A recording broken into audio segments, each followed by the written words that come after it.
저희가 사도행전은 이제 지난주로 마치고요. 요한복음은 이제 오늘부터 시작하고, 오늘은 그냥 서론적인 내용만을 가지고 잠깐 이제 소개만 하고, 요한복음이 나타난 그 소위 말하는 이제 신학이라는 거 있죠. 그 신학적인 부분을 잠깐, 그리고 이제 중요한 주제들 그 정도, 그래서 한 세 가지 정도만 같이 한 말씀을 나눠보려 합니다. 아마 뭐 잘은 모르겠지만 한 뭐 1년 반 정도 또 가겠죠. 그러고 나서 또 다른 이제 말씀을 넘어갈 텐데, 저는 이제 그런 생각이 들어요. 이렇게 사도행전을 말씀한 대로 거의 1년 반에 저희가 왔는데, 또 이제 요한복음을 또 1년 반 갈 거고, 책 한 권이 또 마무리가 되고, 뭐 이제 그런 뭐 성경을 이렇게 마감한다는 게 무슨 큰 의미가 있겠어요. 그냥 그래도 요 말씀을 통해서 저희가 조금은 이제 변화를 끄집어내고, 정말 이게 하나님의 복음에 사로잡힌 자의 삶을 살아내고, 사도 바울이 걸어갔던 뭐 그 길을 저희도 걸어가고, 뭐 등등의 메시지가 좀 우리 삶을 좀 이렇게 뒤흔드는 사건이 됐으면 좋겠다는 마음이 있고요. 이제 잔소리 그만하고, 그 요한복음은요, 이게 보통 이렇게 평가를 해요. 이렇게 요한복음은 이렇게 어린아이가 수영도 하고, 그리고 코끼리가 이렇게 수영도 할 수 있는 복음서다라는 말을 보통 이제 학자들이 얘기를 해요. 이제 그 얘기가 뭐냐면, 이렇게 어린아이가 수영할 수 있잖아요. 예를 들면 이제 우리 다인이가 꼬맹인데 이제 1살인데, 다인이가 이렇게 물장구 칠 수 있을 정도로 이렇게 되게 낮다. 그러니까 물이 그러니까 얕은 거예요. 그리고 코끼리가 수영할 수 있을 정도, 때로 깊고, 그러니까 되게 얕은 것 같은데 거기 안에 나타나는 그 심오함들이 있다는 거예요.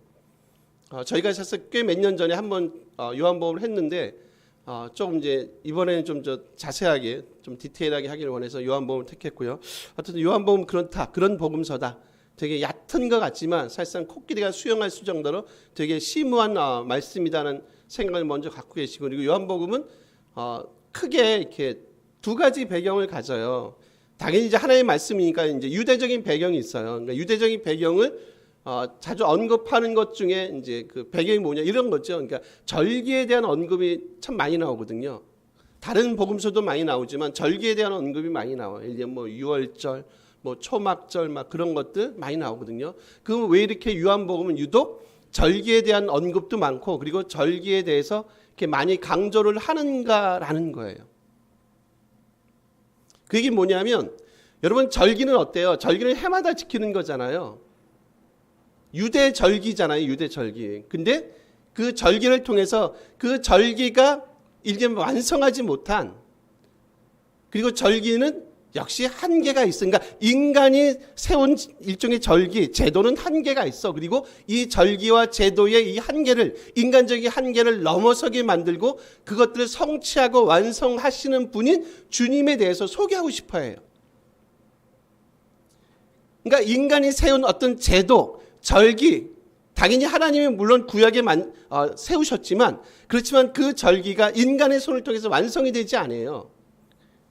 인간의 한계를 보게 만드세요. 근데 그 구약에 말씀하셨던 그 절기를 누구의 손을 통해서요? 예수 그리스도의 손을 통해서 완성이 되고 성취가 됩니다 쪽에 초점을 맞추기 위해서 절기에 대한 언급이 많이 나온다는 겁니다. 그리고 또 하나는 무슨 배경이 있냐면, 좀 헬라적인 배경이 있어요. 그 헬라적인 배경을 설명하는 것이 뭐냐면, 예를 들면 여러분 위란 단어들이 있어요. 위란 단어. 위 아래에 대한 게 많이 나요. 야, 너희는 위로부터 나냐? 우리는 뭐 너희는 또 아래로부터 나냐? 그런 내용이 많이 있거든요. 뭐 진리, 거짓, 진짜, 가짜, 그런 식의 내용들이 많이 나오거든요. 즉 그 얘기 뭐냐면 배경이 있어요. 그게 헬라적인 배경을 밑에 살짝 깔고 있어요. 그러니까 그런 언어에 익숙한 사람들에게 훨씬 더 메시지를 효과적으로 잘 전달할 수 있는 배경을 갖게 만든다는 거예요. 그래서 우리를 하여금 어디로부터 나게 만들게 하냐면, 더 이상 아래로부터는 참된 삶을 살아내지 못할 것을 말씀해요. 아래로부터 삶은 뭐예요? 그거는 그림자의 세계고요. 그리고 그건 모방의 세계이고 가짜의 세계세요. 진짜는 어디입니까? 실체는 어디 있다고요? 다 어디서부터 온다고요? 다 위로부터 온다. 과연 너희들은 어디로부터 오는 삶을 추구하고 있는가라는 거예요. 아래로부터 오는 그런 삶만을 추구하고 있는지, 아니면 위로부터 오는 삶, 진짜의 세계, 그림자가 아닌 참인 세계, 그런 삶을 우리가 추구하고 있는지. 만약에 우리가 지금까지 아래 것에만, 그림자에만, 가짜에만 우리 삶을 내어 맡겼다면 이제 우리 삶의 패턴을 바꿀 것을 요청하세요. 이제 어디로부터의 삶을 사시라고요? 위로부터 나오는 참되고 진짜 삶을 여러분 추구하셔야 됩니다를 전하는 메시지가 뭐냐면 사실 요한복음이 우리에게 주는 메시지입니다.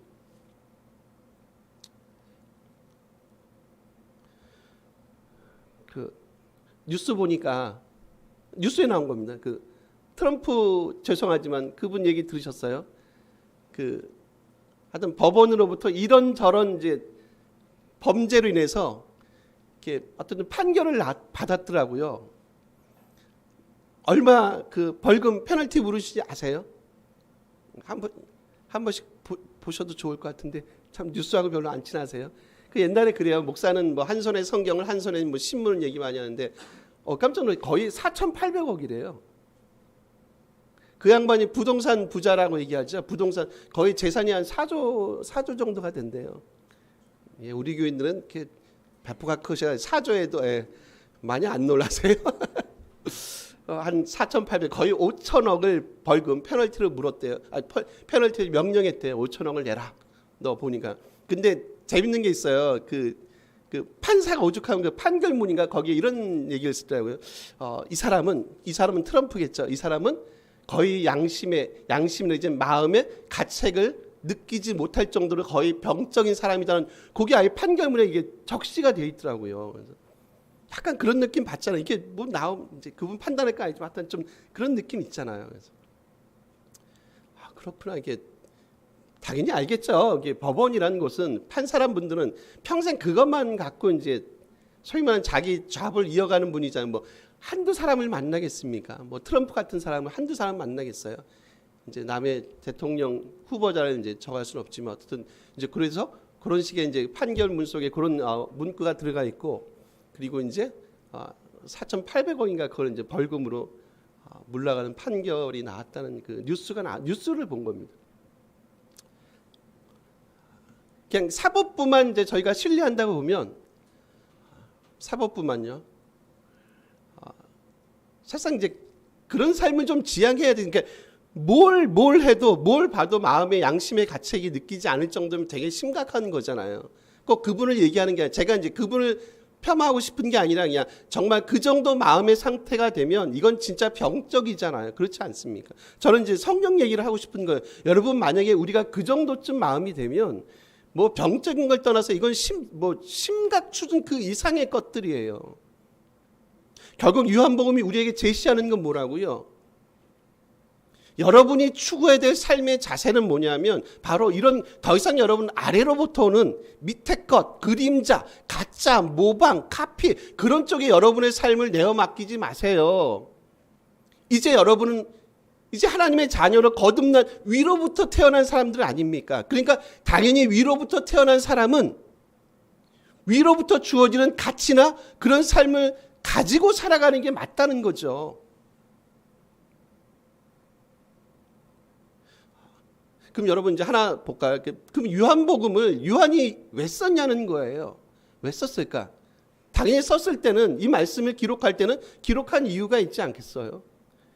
그냥 막 쓰지 않을 겁니다. 요걸 이제 잠깐 살펴보고 좀 가보시죠. 우리 성경 구절을 한번 보실까요? 우리 20장을 한번 가보실래요? 요거는 좀 같이 한번 읽어주실래요? 요한복음 20장이세요. 184쪽쯤에 있으세요. 184쪽쯤에 20장 30하고 31절 두 구절이세요. 20장 30, 31절입니다. 요건 두 절 그냥 같이 한번 읽어볼까요? 읽습니다. 예수께서 제자들 앞에서 이 책에 기록되지 아니한 다른 표적도 많이 행하였으나 오직 이것을 기록함은 너희로 예수께서 하나님의 아들 그리스도이심을 믿게 하려 믿고 그 이름을 힘입어 생명을 얻게 하려 함이니라. 아멘. 이게 뭐냐면 여러분 보통 요한복음을 기록한 기록의 목적이다라고 얘기하세요. 그러면 요한복음을 기록한 이 저자 사도 요한의 목적은 뭐라고요? 결국 이 말씀을 통해서 성도들로 하여금 뭐 갖게 만들어요? 믿음이죠, 믿음. 결국 그 믿음을 통해서 생명을 얻게 하려 함이 바로 이 요한복음을 기록한 저자의 하나님의 뜻과 의도라는 거예요.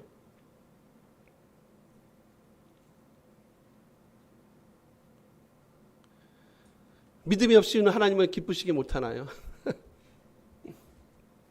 그래서 보통 이게 요한복음을 사실 요한복음요 여러분 그 믿음이란 주제가 그리고 믿음이란 단어가 이 복음서를 많이 꽉 채우고 있어요. 그래서 보통 요한복음을 믿음의 복음서라 얘기하는데 제가 이제 단어를 한번 찾아봤는데 흥미로운 게 믿음이란 믿다란 피스튜어란 단어를 쓰는데요. 요 믿다란 단어가 그 신약 성경 전체에서 241번이 나와요.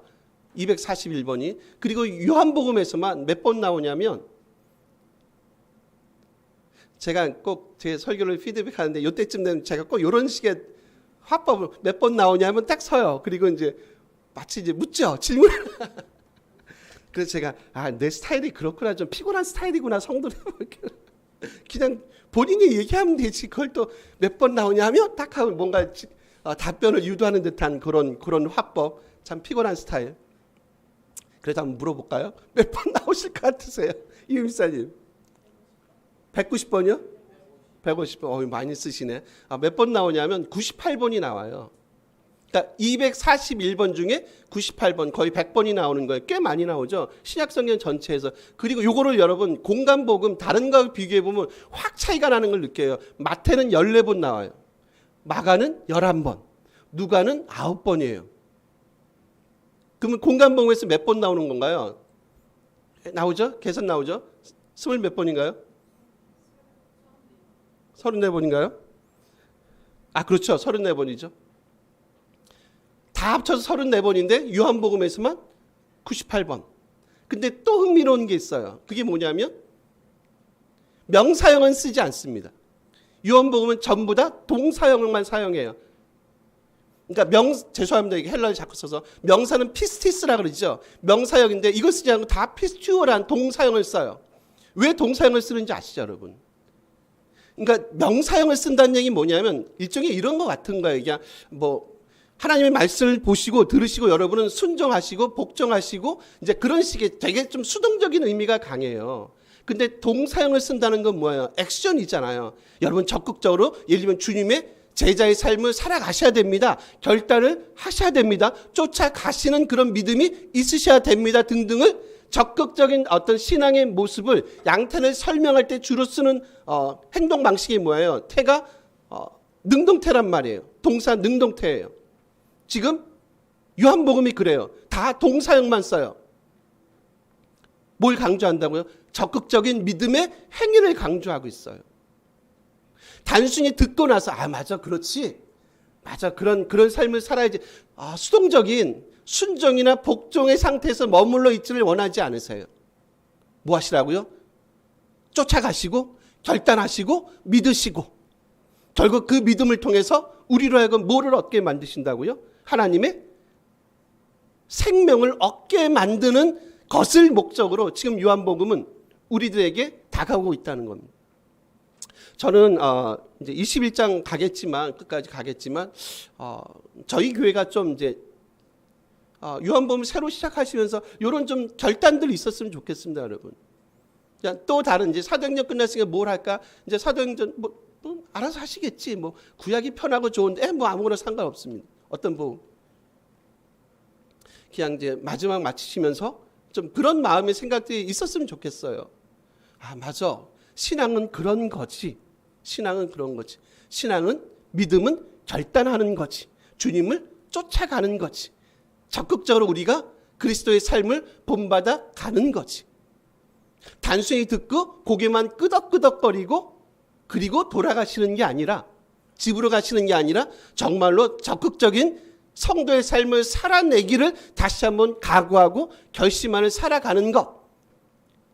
그리고 이전을 떠나가는 것. 바로 그런 믿음을 우리들에게 요청한다는 거죠. 제가 믿음과 관계 있는 제가 세 가지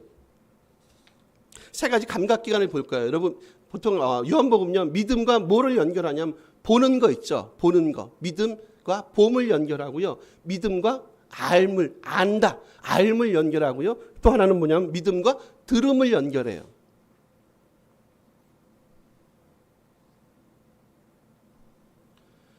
결국 믿는다는 건 뭐 하는 거하고 같다고요? 보는 거하고 같은 거예요. 단순히 여러분 육신의 눈을 가지고 물리적인 봄을 의미하지 않고요. 어떻게 보면 본질을 꿰뚫어 보는 거예요. 그러니까 어떻게 보면 믿음의 통찰이나 어떤 영적인 통찰을 저희들에게 필요로 하세요. 그러기 때문에 더 이상 그러니까 땅에 속한 아래에 속한 것들을 육신의 눈으로 보는데 멈추게 하지 않으세요. 결국 보는 건 뭘 본다고? 영적인 본질을 꿰뚫어 보는 거잖아요. 결국 그거는 어디로부터 오는 것만으로 가능해요. 위로부터 오는 사람들 내지는 위로부터 오는 것들을 참된 본질로 보시고 그걸 영적인 눈을 가지고 보시는 것이래야만이 가능한 행동 양태라는 거죠.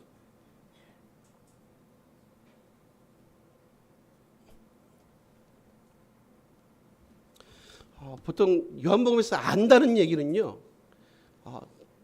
좀 되게 관계론적인 언어예요. 단순히 나는 저 사람, 나는 반석이라. 예를 들면 나는 뭐 유찬이를 알아. 알죠? 손유찬. 이번에 고등학교 올라가고 환일고 들어가고 아직 반은 배정 안 됐죠. 뭐 알죠? 그러니까 그 정도 아는 걸 얘기하지 않아요. 유찬이가 무슨 생각하고 있는지, 유진이가 무슨 생각하고 있는지, 장래 꿈이 뭔지, 저 친구 예를 들면 성격이 어떤지, 막 그런 것들을 되게 진짜 깊은 관계를 맺고 나는 유찬이 조금 압니다라고 얘기할 때 그때 안다는 단어를 쓰거든요. 제가 질문 한번 드려볼까요? 여러분은 예를 들면 공동체를 얼마나 아십니까? 아니면 여러분은 주님을 얼만큼 아세요? 주님 아시잖아요. 근데 얼만큼 아세요? 진짜 그분과 우리가 올바른 관계를 맺고 살아가시는 그런 알매 관계를 우리가 갖고 가시는지 한번 스스로 질문해 보세요. 그냥 그분에 대한 알미 그냥 단순히 피상적인 알미인지, 그래 그냥 나 교회 다닌 지 얼마 되고 주님 우리 십자가 돌아가셨지, 부활 하셨지, 승천 하셨지, 그래 우리가 제자가 돼야지, 맞아 그렇게 해야지, 단순히 거기에 멈추시는지, 끊임없이 그분과 우리가 그분 안에 있고요, 그분이 우리 안에 있는 끊임없는 관계를 맺고 살아가시는지, 이건 조금 다른 문제라고 말씀했어요. 여러분 고민하셔야 됩니다. 제가 늘 시비 많이 거는 게 있잖아요. 늘 시비 많이 거는 게. 하도 많이 이것저것 거니까 뭔지 모르시겠지만 제가 많이 거는 것 중에 하나가 뭐라고요? 그렇다 그걸 무시하는 거 아니지만 저는 많은 예배의 횟수보다, 당연히 예배는 다 드려야 되지만 많은 예배를 드리는 횟수보다 조금 더 농도 짙은, 좀 더 예배에 집중하는 그런 몇 번의 예배가 훨씬 더 우리 삶을 저는 개인적인 겁니다. 더 풍요롭게 만들어 준다고 생각하거든요. 하나 더요. 믿음은 뭐하고요? 들음과 관계가 있습니다. 그래서 여러분 성경에 그런 말씀들 많이 나와요. 특히 계시록에 많이 나와요. 들을 수 있는 자는 성령이 교회들에게 하시는 말씀을 들으십시오. 들음에 대한 강조가 많이 나오세요. 결국 들음을 통해서 뭐가 들어온다고요? 믿음이 들어와요. 유대인들은 그 교육 학습 방법이 크게 두 가지가 있다고 말씀드렸어요. 하나는 뭡니까? 반복을 자꾸 합니다. 그리고 또 하나 뭡니까? 암송을 합니다. 그건 어떻게 가능한 줄 아세요? 말씀한 대로 그 고대에는 노트 필기할 게 없어요. 여러분 지금 적으시는 분들 계시죠? 노트 필기 없습니다. 이런 페이퍼가 없습니다. 그죠? 양피지 하나 사는 게 장난이 아닙니다. 진짜 뭐 집 한 채까지는 안 돼도 엄청난 금액을 주고 양피지 하나 살 수 있어요. 그러니까 우리처럼 목사님 얘기하시니까 그렇게 안 됩니다. 그럼 하나님의 말씀을 예를 들면 암송하고 하나님의 말씀을 진짜 마음속에 맞아 이게 하나님의 말씀이지, 이게 우리를 향한 그분의 뜻이지, 맞아 그렇고 라는 것들을 계속해서 이렇게 상기시키기 위해서는 가장 중요한 게 뭐겠어요? 끊임없이 뭐 하는 거예요? 끊임없이 듣는 방법밖에 없어요. 왜냐하면 기억할 수 있는 게 없잖아요. 적어서 또 뭐 적은 것 가지고 여러분이 맞아 목사님 이런 얘기 하셨구나 뭐 믿는다는 단어가 총 241번 요한복음 막 할 수 없으니까 어떻게 해요? 끊임없이 자꾸 들으시면서 이 말씀을 암송하는 수밖에 없잖아요. 그게 뭐냐? 그게 유대식 사고 방식이에요. 훌륭한 랍비 12명 있으면 성경 전체를 뭐 해버려요? 성경 전체를 다 암송한다고 얘기하거든요. 유대인들은. 쓴맛한 랍비 12명 있으면 성경 전체가 다 똑같이 카피가 된다는 거예요. 그 정도로 그분들이 성경 말씀을 뭐예요? 저는 이렇게 이해하고 싶어요. 그분들이 그만큼 뭐예요? 하나님의 말씀을, 그러니까 똑똑한 사람이 많은 게 아니라 그만큼 유대인들이 하나님의 말씀을 뭐 한다고요? 사모하는구나. 저희는 그렇게까지는 힘들지만 그래도 좀 들음에 대한 진지한 고민들은 있어야 되지 않겠어요?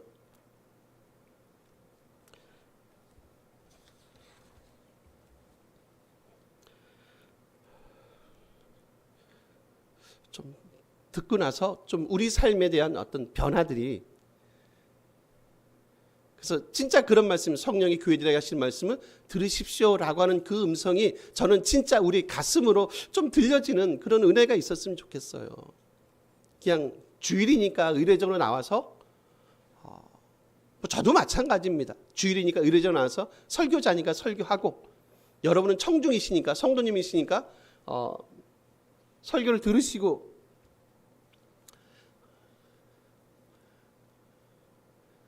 서로 많이 힘들죠. 그쯤 되면 서로 많이 힘들죠. 그죠? 하나 더 볼 거는요. 두 개를 더 봐야 되니 짧게 하겠습니다. 여러분 요한복음에 보면 그 세메온이라는 단어가 있어요. 이게 표적이라는 단어인데 이게 17번 사용되는데, 여러분 이제 예를 들면 예수께서 이런 거 있죠. 가나오니 잔치에서 그런 표적들을 행하세요. 뭐 무리를 걸어가시고 오병이어를 이제 행하십니다. 표적이라고 보통 이제 번역이 되거든요. 근데 이제 그 표적들은 여러분, 그러니까 표적 자체의 목적이 있지 않아요. 표적은 마치 뭐와 같냐면, 예를 들면 물을 포도주로 만드셨어요. 오병이어를 만드셨어요. 행하셨어요. 그 표적들은 마치 뭐와 같냐면 창과 같은 거예요. 창. 그러니까 이제 그쪽에 좀 이렇게 특화된 분들은 자꾸 그것만 보고서 막 기독교를 막 그런 막 기적의 종교, 뭐 이적의 종교, 막 치유의 종교로만 이해해서 한국 교회를 아주 혼탁하게 만들어 버려요. 참 되게 안타까워요. 제가 늘 시비 거는 것 또 다른 것 중에 하나. 여러분 이제 이렇게 이해하시 보세요. 그 프로그램 중에 나는 자연이라는 프로 있죠. 요즘 잘 안 보시죠? 보세요. 여전히 보세요. 그거 보시면 아재 아줌마라는데. 그래서 전 아재 안 되려고 요즘 끊었습니다. 이제 이전에 볼 때 그분들의 그 집을 이제 지시잖아요. 산에다가. 그분들의 특징이 하나, 여러 가지가 있는데 그분들의 특징이 하나가 있어요. 집을 지실 때. 그 특징 중에 하나는 뭐냐면, 제가 보니까 그래요. 이건 뭐 개인적인 거니까. 그냥 거실이나 방에다 뭘 큼지막하게 내냐면 창을 내죠. 근데 그분, 예를 들면 PD가 들어왔어요. 자연인은 찍는 PD가 들어왔어요. 그래서 안에서 이제 딱 보면서 이제 그 자연인 그분들이 그러는 거죠. PD한테 창을 가리면서 저길 보세요. 딱 이제 가르친단 말이에요. 가르쳐요. 저쪽 창을 보세요. 딱 그런다면, 그러면 이제 그 PD가 뭘 보겠어요, 여러분? 그죠? 창을 보는 게 아니잖아요. 창을 보면 그 PD는 낙하산일 거예요, 분명히. 시험 봐서 들어온 분 아니에요, 그분은. 자연인이 창을 보세요, 창쪽을 한번 보세요라고 얘기할 때는 그 자연인이 생각했던 의도는 뭐예요? 창 너머의 세계, 그 풍경을 보라는 거잖아요. 겨울 같으면 얼마나 좋겠습니까? 흰 눈이 덮인 그 산, 가을 같으면 단풍으로 꽉 찬 산, 여름 같으면 뭐 초록이, 그런 거 아닙니까? 그러니까 창 너머의 세계를 보라는 거지 창 자체를 보라는 건 아니잖아요. 그죠? 표적은 그런 거 같은 거예요. 표적 자체는 물을 포도주로 만드셨어요. 오병이어 사건, 무리를 걸으셨어요. 죽은 나사로 살리셨어요. 봐라, 기도하니까 죽은 나사로가 살아나지 않냐? 그러니까 너희들 기도해라. 그럼 죽은 자가 그럼 누굴 죽여보고 한번 살려봐. 그럴 수는 없지. 그게 아니라 그건 뭐에 불과하다고, 여러분? 창에 불과한 거예요. 창 너머의 세상을 보게 만드세요. 창 너머의 세상, 아주 이쁜 단풍, 흰 겨울, 아름다운 그 겨울의 그 풍경들, 봄의 그 푸릇푸릇한 그 산의 풍경들을 보게 만드세요. 그래서 결국 보게 만드는 그 대상은 뭐야? 아, 예수님은 이런 분이시구나. 예수님은 물을 포도주로 만드시고 이분은 죽은 자도 살리시는, 그리고 스스로 이제 살아날 것을 그걸 통해서 말씀하시는 살아계신 하나님, 하나님의 아들이심을 보게 만들어서 우리로 하여금 뭐하게 만든다고요? 훨씬 더 주님에게로 가까이 가게 만드는 일종의 믿음의 동력들을 그것들을 통해서 끄집어내신다는 거예요. 창 자체에다가 우리의 시선을 집중하는 것을 원치 않습니다. 뭐라고요? 낙하산이세요? 잘못된 거예요. 그런 거 없습니다.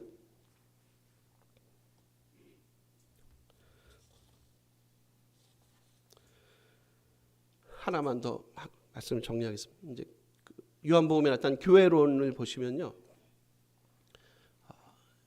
크게 이제 두 가지만 볼게요. 두 가지 얘기, 그러니까 교회와 세상에 대해서 말씀을 하시는데, 이런 말씀하세요. 세상에 대해서 분리되라. 교회는, 하나님의 백성들은 교회와 분리되라고 얘기하세요.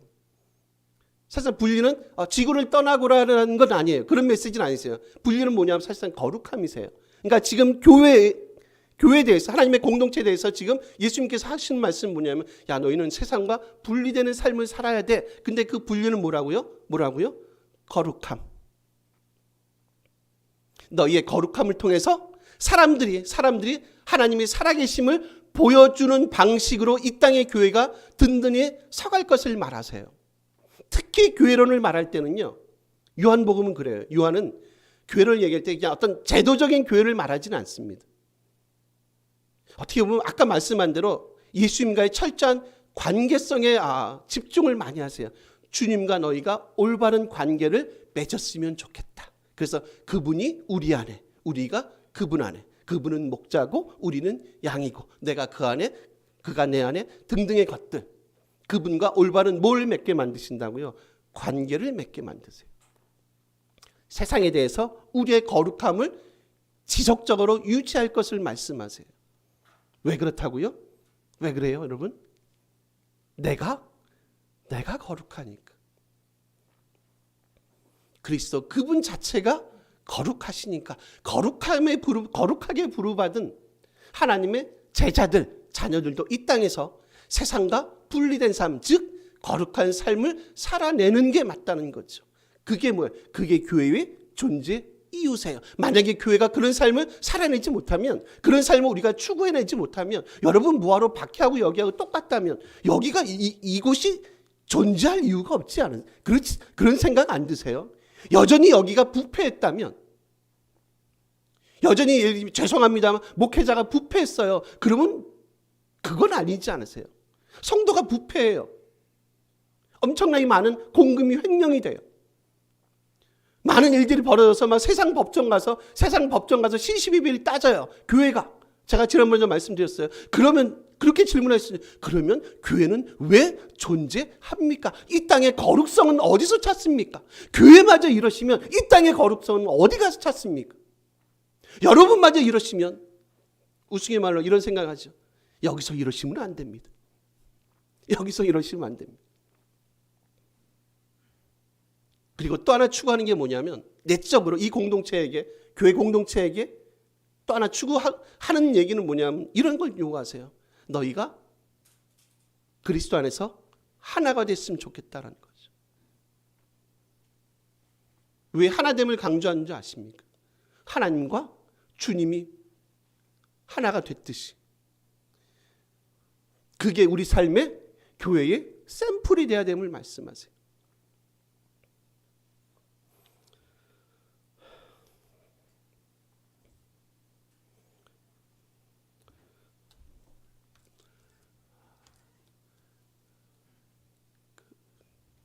유명한 꽤 유명하신 그 목사님이 은퇴하고 교회를 떠나니까 성도들이 그 교회를 많이 떠났다는 얘기를 간간히 듣거든요. 제가 알고 있는 저기 외에도 제 머릿속에 한 두세 군데가 머릿속에 떠오르거든요. 그러시면 안 됩니다. 아무리 어떤 유명한 목회자도 주님을 능가하는 방식으로 교회에 쓰면 안 돼요. 그렇지 않으세요? 우리의 믿음의 대상이 누구? 여러분의 믿음의 대상이 신목사 접니까? 저 때문에 안 떨어질 분은 안 계시겠지만 예를 들면 우리의 믿음의 대상이 누구세요? 유명한 그겁니까? 유명하다는 소위 말하면 그 브랜드입니까? 왜 자꾸 교회 본질을 흐려갑니까? 왜 메시지를 자꾸 여러분 희석화시키세요? 왜 그런지 아십니까? 우리 안에 말씀이 없어서 그래요. 말씀이 약하니까. 정말로 주님께서 이 교회에게, 하나님의 이 교회에게 주신 그 본질이 무엇인지, 메시지가 무엇인지 뭐 하라고요? 세상과의 분리, 거룩함을 유지하고 너희가 그리스도 안에서 하나됨을 유지하고 그리고 주님만이 이 땅에서 온전히 영광 받기에 합당하신 분임을 알게 하고 내가 좋아하는 목사님이 교회를 은퇴했다고 교회를 떠났다고 같이 떠납니까? 믿는 분 맞습니까? 그분이 믿는 분 맞습니까? 누구를 믿는 거? 믿음의 대상이 누굽니까? 그런 분들의 믿음의 대상이 누구세요? 목사님이세요?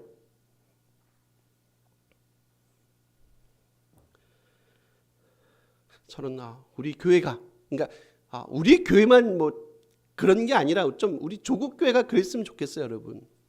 맞아. 교회는 그런 곳이야. 주님이 주인 되시고 이 땅의 거룩함을 유지하시고 그리고 교회의 하나됨. 왜냐하면 하나님과 주님이 하나이셨듯이 그리고 우리는 그분을 쫓아가는 철저한 제자의 삶을 그리고 그런 믿음을 갖기로 결심하고 결단한 하나님의 백성들이기 때문에 우리도 이 공동체 안에 하나됨을 유지하고 추구하는 게 맞지. 바로 그런 것들을 요청하는 말씀이 뭐라고요? 요한복음이고 결국 그걸 통해서 우리에게 마지막으로 소개하는 게 뭡니까? 결국 그걸 통해서 우리에게 뭘 얻게 만드세요? 생명을 얻게 만든다는 것. 이제 아마 요한복음 본문을 통해서 이제 이런 식의 내용들, 주제들이 많이 소개가 되고 등장이 될 겁니다.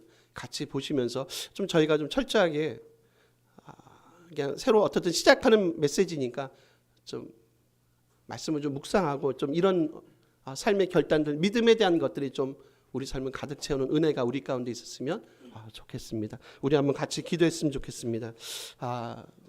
제가 요한복음 믿음의 복음서